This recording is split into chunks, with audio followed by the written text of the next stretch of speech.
Hey, welcome back, everyone. So, as you can see, I'm broadcasting live from my mom's house because I'm actually on the road right now, taking hopefully a few days of vacation. But, folks, some big stuff I want to talk about today. The State Department right now has just joined a globalist program for rules for the internet. And I think I didn't really see any reporting on this, to be honest. I think the whole thing kind of got, well, frankly, either missed or ignored.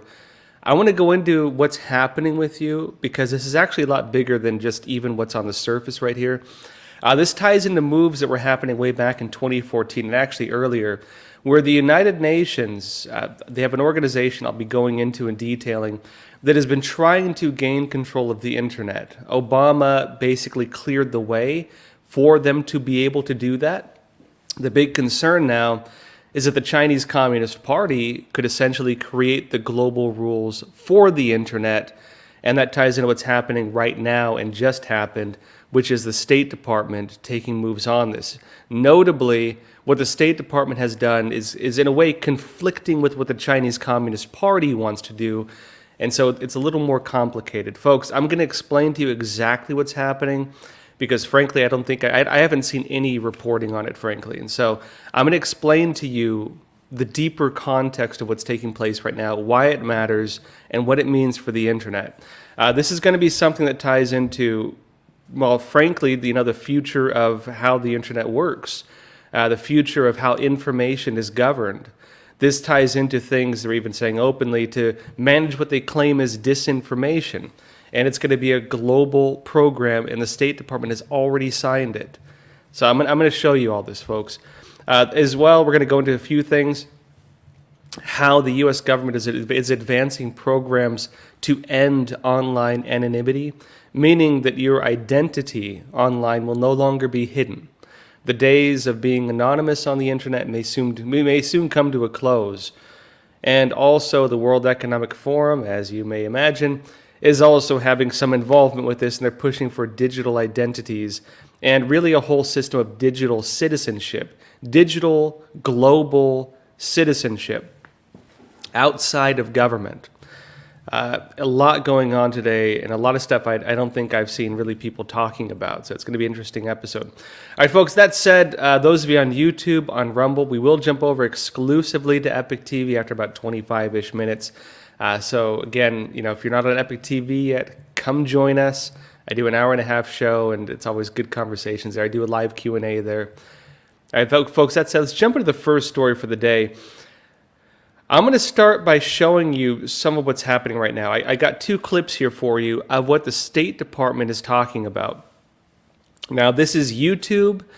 This is the actual meeting they had. It's the launch of the Declaration for the Future of the Internet. That's what it's actually called. This is the official White House YouTube channel.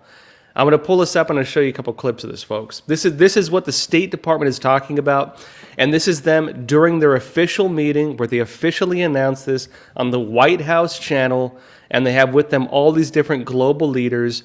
What they're talking about now is already in place. This has now happened. Let me show you a couple clips of what they're talking about and what this means. Pull up the first clip right here. President Biden here at the White House, and next to me are my colleagues. On my left is our National Cyber Director, Chris Inglis. On my right is the Deputy Secretary of Commerce, Don Graves.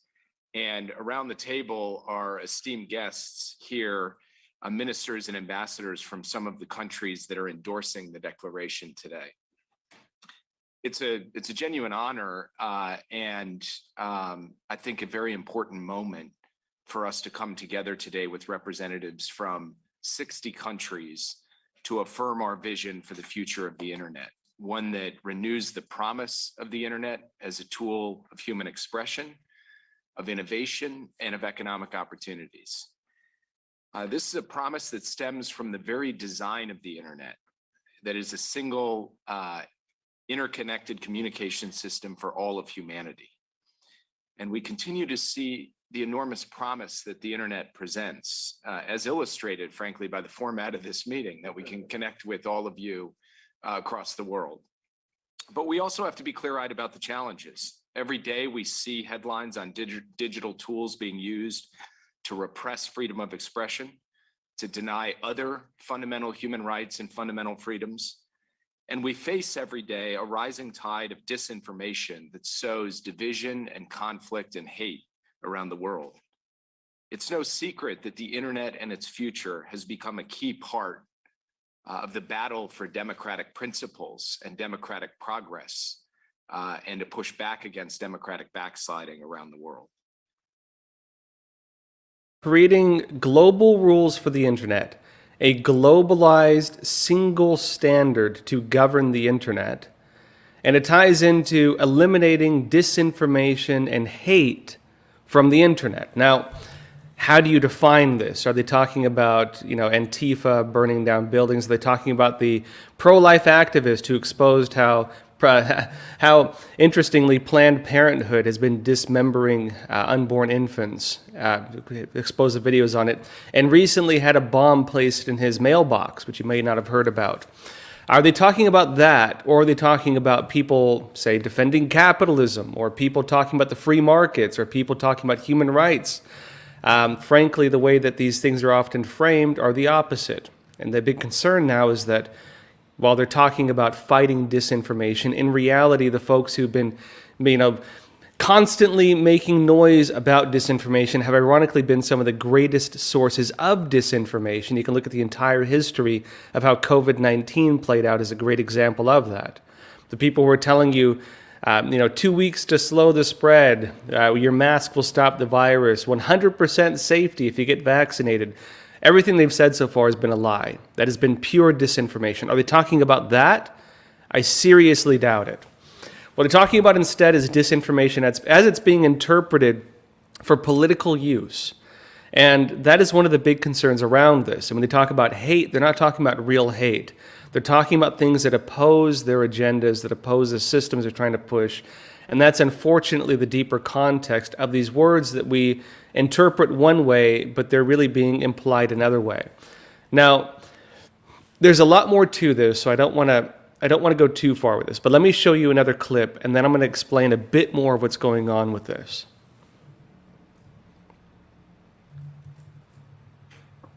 Hello and thank you to my American colleagues, and hello Jake, and thank you, and hello to everybody on the call.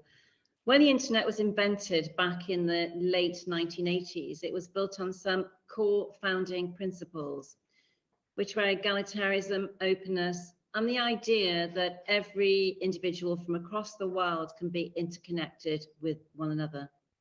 As Tim Berners-Lee, the Brit who invented the World Wide Web, put it, this is for everyone. This declaration for the future of the internet is a recommitment to that vision. It is a commitment to defend an internet that is open and inclusive, an internet that respects human rights, privacy, and freedom. And I'm enormously encouraged to see online safety as a key principle of that declaration. As the UK's Digital Secretary, doing more to protect people online is one of my main priorities. And last month, I was proud to introduce a groundbreaking online safety bill to the UK Parliament that will make the internet safer for everyone. Our legislation has the protection of children at its heart. It will tackle criminal activity online. And crucially, it is underpinned by our commitment to fundamental freedoms and human rights, particularly free speech. I believe we're at a turning point in the digital age. We're entering a new chapter where tech companies are held fully accountable for the content on their platforms, that they uphold their own promises to their users to protect people from toxic, racist and misogynistic abuse, and protect children from cyberbullying and other harmful behaviour. That we make sure the internet is a place where people's rights to participate in society and engage in robust debate are protected. Our measures, and the measures that we're seeing elsewhere, such as in the EU and Australia, will help to make the internet a safer place for everyone. And we'll continue to work with international partners to ensure that the promise of a free, open, and secure internet, one that everyone can participate in safely, is realised and defended. To do that, we need a positive vision of the values that underpin our internet, and that Folks, I think you get a few points here. Now, first of all, I find it interesting the British are claiming they invented the internet. As we all know, the internet was invented by Al Gore. So, just being real. The United States actually created a lot of the infrastructure for the internet. A lot of people claim to have created it. In reality, it was several people creating different parts of it. So, there's a lot of different parts with this. But what's really interesting here? Is that what she's saying is inherently self-contradictory. She's talking about the free and open internet, free speech, free debate, while at the same time saying they want to manage and regulate what you can or cannot discuss. And of course, they're doing this under the banner of safety. And they're going to hold websites accountable for the conversations people have on the platforms. This goes back to the French Revolution, which was one of the inherent contradictions within it, where they talked about liberty and fraternity. You cannot simultaneously regulate liberty while at the same time pushing for regulated fraternity. People cannot be both free and unfree, was the argument that was brought up at that time. You can't tell people that they can be free to do as they choose, but that they have to conform to the collective. These are inherently contradictory elements that were brought up during the French Revolution and many times over the past, and something that's being brought up right now, because you cannot have free speech and at the same time have your speech regulated and even have sites punished for your speech. These are inherently contradictory elements. But what they're talking about is exactly this, unfortunately. This is about creating global rules for the internet. And I want to emphasize, they have signed this. What is discussed in this video is now law. What is discussed, well, this international law, so to speak. Of course, it can still be challenged in the United States. There can still be some stuff pushing against it based on the constitutionality of this. But the way you're going to see this enforced is international rules that try to regulate websites, that try to regulate individual companies. I should emphasize, too, this is signed by a large number of countries. This includes Australia, Canada, Japan, of the United States, of course, the United Kingdom, Germany, Taiwan, many, many others. But there's something interesting in this, and this is where kind of you get the other side of it. There are some countries that were notably missing from this. Some of the countries that are missing from this include China, i.e. the Chinese Communist Party, Russia, Iran, North Korea, and so on. Cuba, for example. And this is important because when it ties into the deeper context of this, there has been a fight, a global fight, over which country decides the future of the internet. And you have two main factions. There's the US-led faction and there's the China-led faction. As much as I do not support many of the things they're pushing for in this, as much as I do not support the idea of trying to regulate information, at the same time, too, this is better than the alternative. And I'm going to explain to you what that means. Because, folks, there has been a fight taking place over who's going to control the internet. And Obama, I'll explain this, Obama handed them control of it. Obama gave the Chinese Communist Party control of the internet on a silver platter. This ties into ICANN and IANA, which he gave to them. He relinquished international control of it. Really gave to them through some bad policies, in my opinion. Folks, I'm going to explain this and go deeper into what this means for us in just a minute. First of all, though, we do have a sponsor today. Today's episode is brought to you by Secure. Becoming ever more relevant, I should say. Folks, over 155 million Americans are affected by data leaks in 2020. The average American had their personal data stolen about 4 times over the year. People get anxious because they can't protect their online data or their online activity. But now there's a new email and messenger app called Secure. That's SEKUR. That can give privacy and security for sending emails and messages. Secure does not rely on big tech companies like Amazon, Google, or Microsoft, which also means it's not subject to the Intrusive Cloud Act. Folks, Secure also does not ask for your phone number. It does not mine your data. It does not upload your contacts. Now, of course, given what we're talking about today, this is quite relevant. Now, if you want it, it's only $5 for the messenger, $7 for the email, or $10 for the email and messenger package. You can visit secure.com today for a free 7-day trial, or use the promo code Joshua to get 25% off. And folks, big things out to Secure for sponsoring today's episode. Now, further into this, I want to talk about what the State Department is going into first, because I want to detail what just happened. What I just talked about is now signed. What I just talked about has now been approved by the U.S. State Department and signed on to by a whole lot of countries in the world. Let me show you what the State Department itself is actually saying about this. This is the U.S. State Department website. And it says here, Declaration for the Future of the Internet. Just like you would have a Declaration of Independence, this is the Declaration for the Future of the Internet.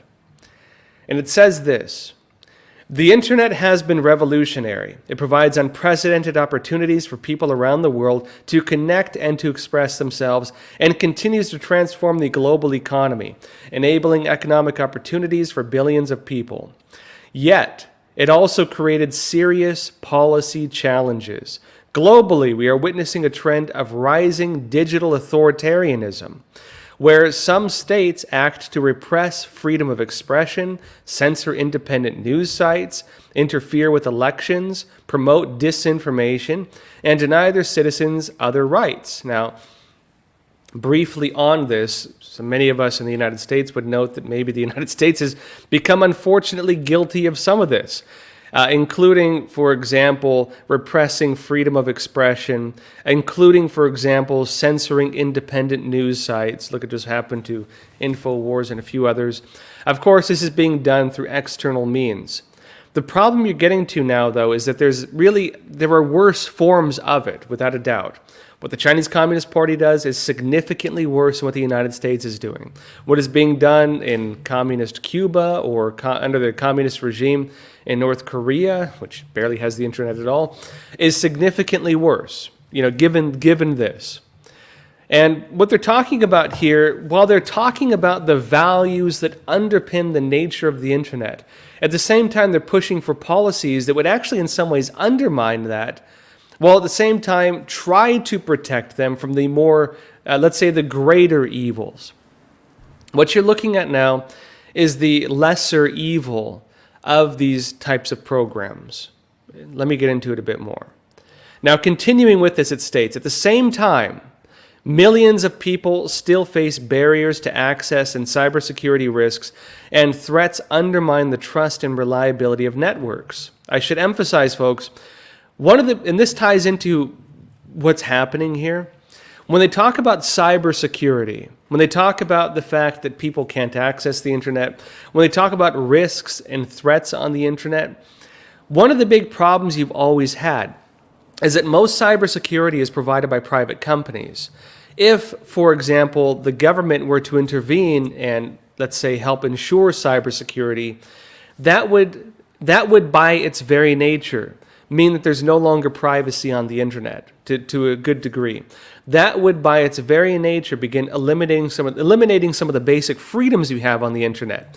Most people who work in cybersecurity, and I covered cybersecurity for years, would note that there is a sliding scale.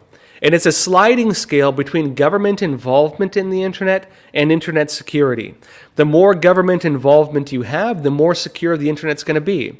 The less government involvement you're going to have, the less secure the internet's going to be. When they talk about internet security, cybersecurity, that's the hidden meaning behind that.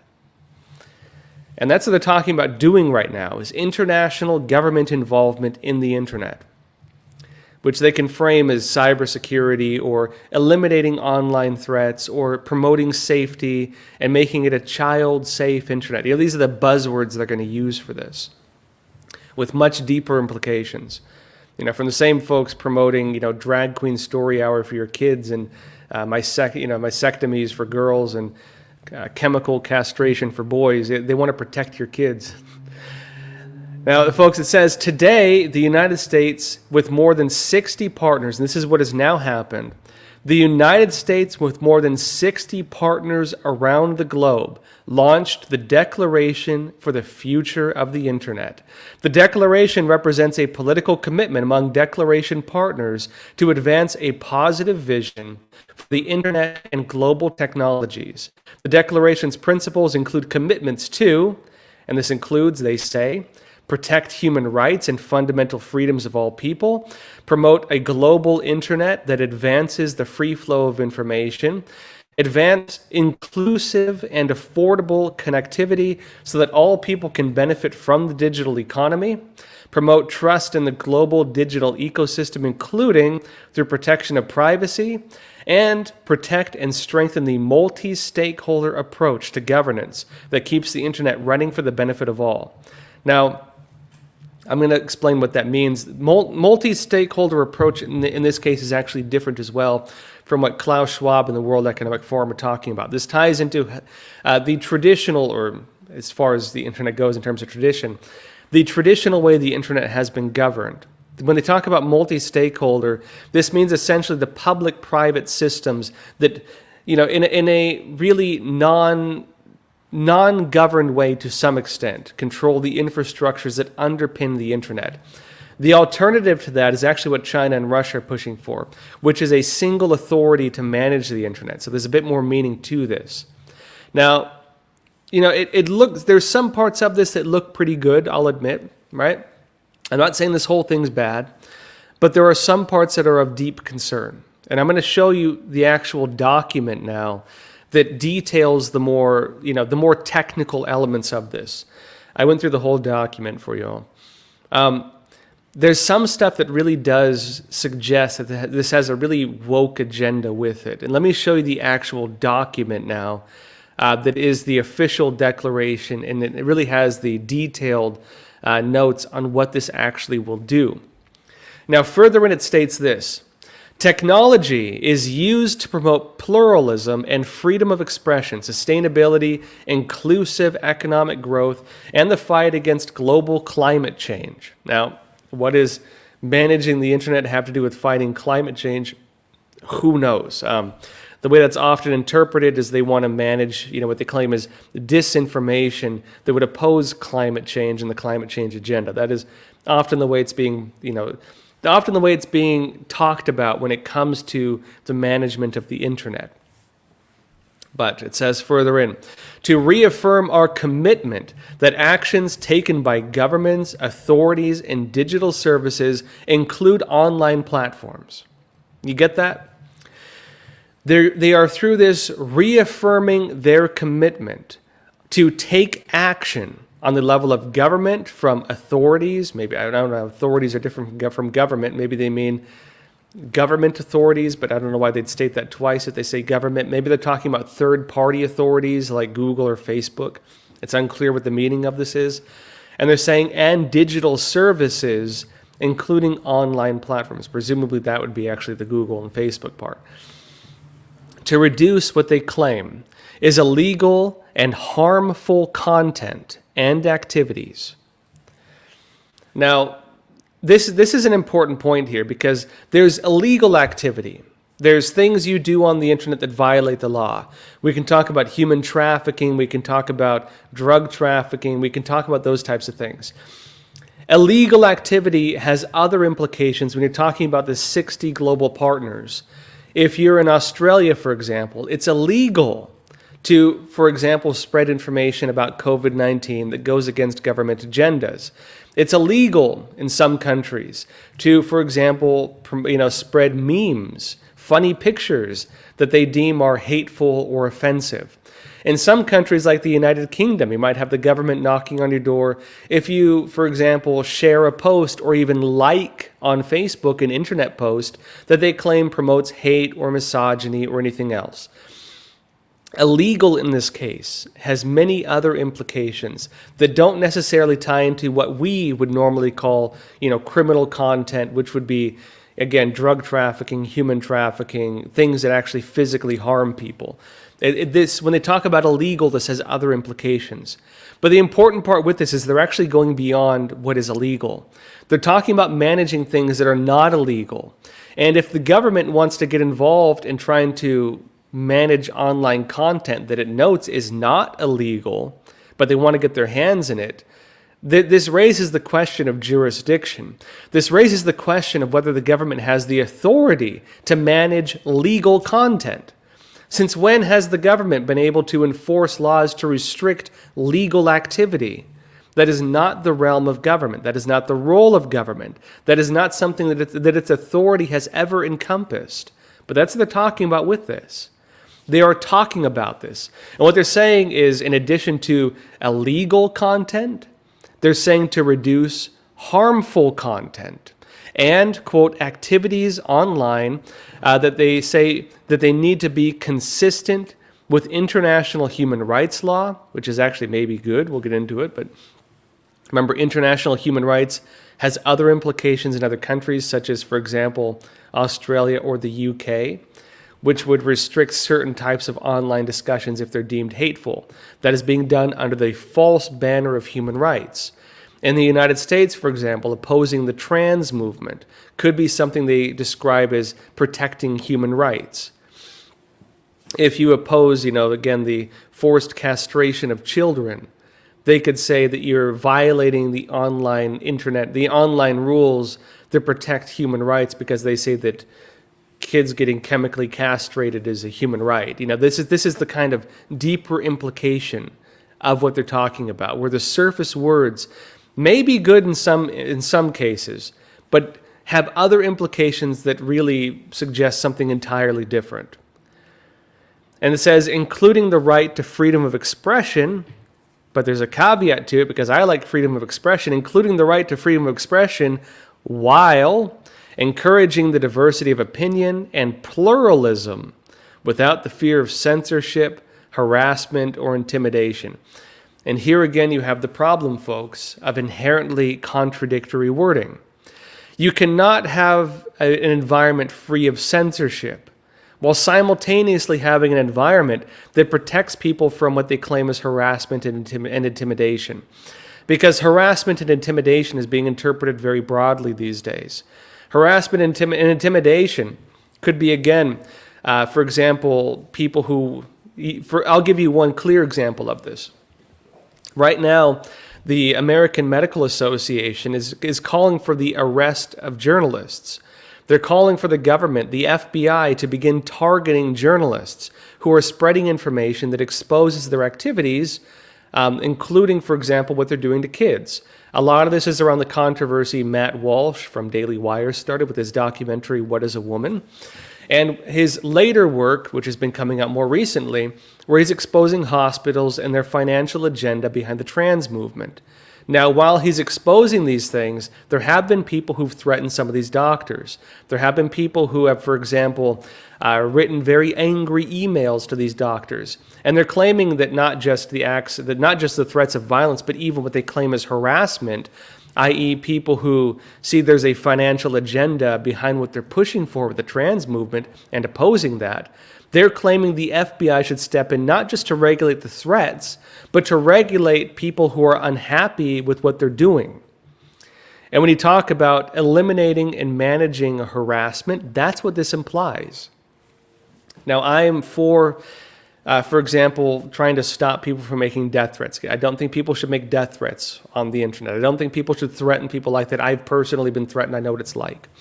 I don't think that there should be, I don't like censorship personally, unless it's something that really violates the law. There are parts of this that are good, again, but there are inherently contradictory parts that undermine the parts that appear to be good. And that is the problem with this.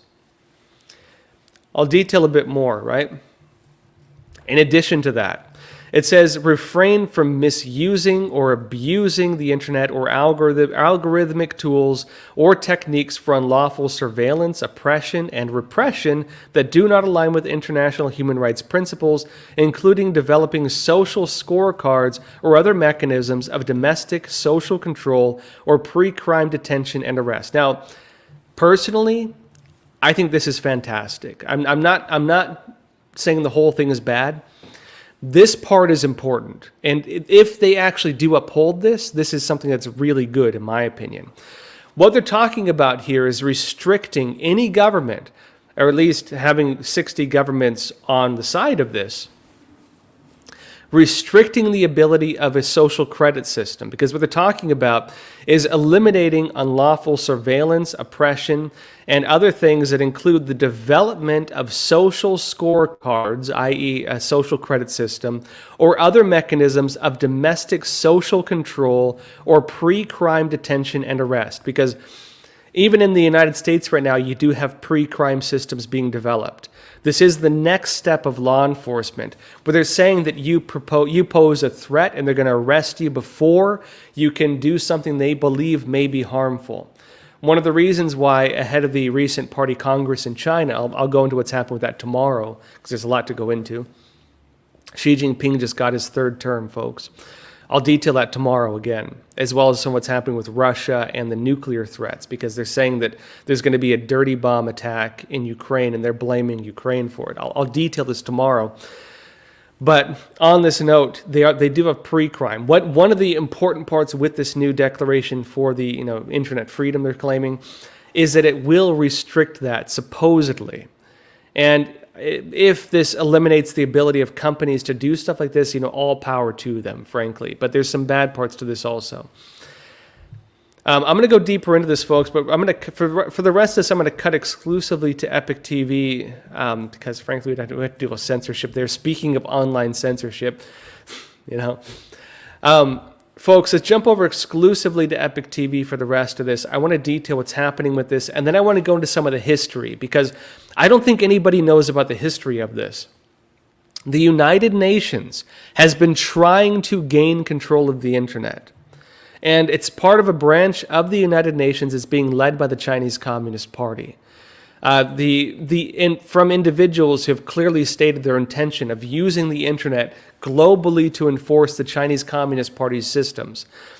Even though I've talked about a lot of negative sides to what the State Department is doing with this, the underlying concept of this, even though it does have some stuff that, in my opinion, is dangerous to, let's say, independent journalists like myself, there's a chance they could try to regulate information and target people like me through this.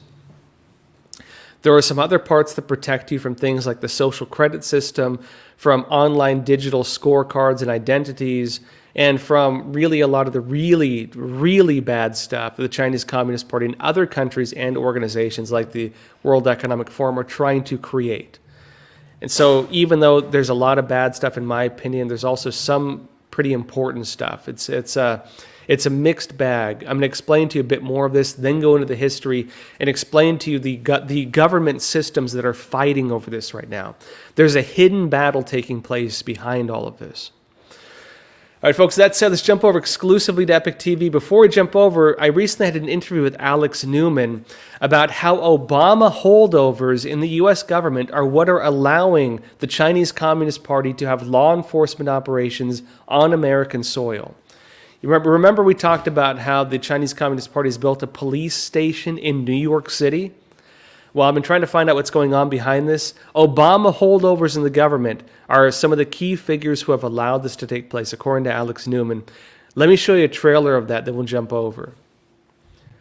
The holdovers from the Obama administration were cheerleaders for Communist China, cheerleaders for the CCP's growing role in international affairs. Under the Obama administration, the Chinese Communist Party had Operation Fox Hunt, where they were deploying agents on American soil to arrest Chinese dissidents and people they said were guilty of corruption and things like that. During the Trump administration, they were actually battling in a hardcore way with these Obama holdovers who were insisting that Communist China was great, that we should encourage their penetration of these international institutions, the UN, the Interpol, and so on. And now with the Biden administration in power, the very same people are back in very senior posts at the State Department. And so I think what we're dealing with here is not just naivete. What we're dealing with here is a situation where officials of the U.S. government are deliberately not doing their job. They're deliberately failing to enforce U.S. laws.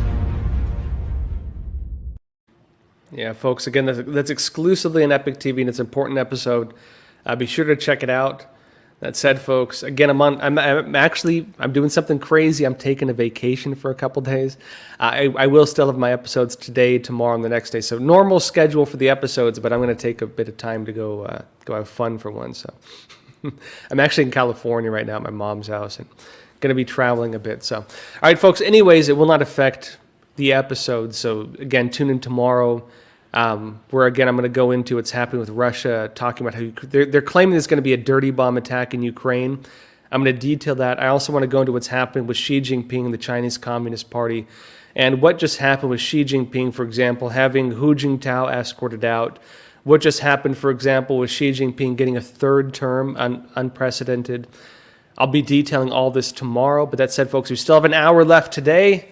Come join us on Epic TV. I'm going to go deeper into what's happening with the internet, the rules being pushed right now, what this means for all of us, and what is happening behind the scenes, because I have not really seen anybody reporting on what's happening behind the scenes.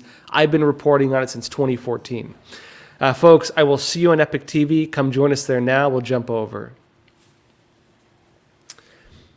All right, folks, and thank you for being here. Let me go deeper into this.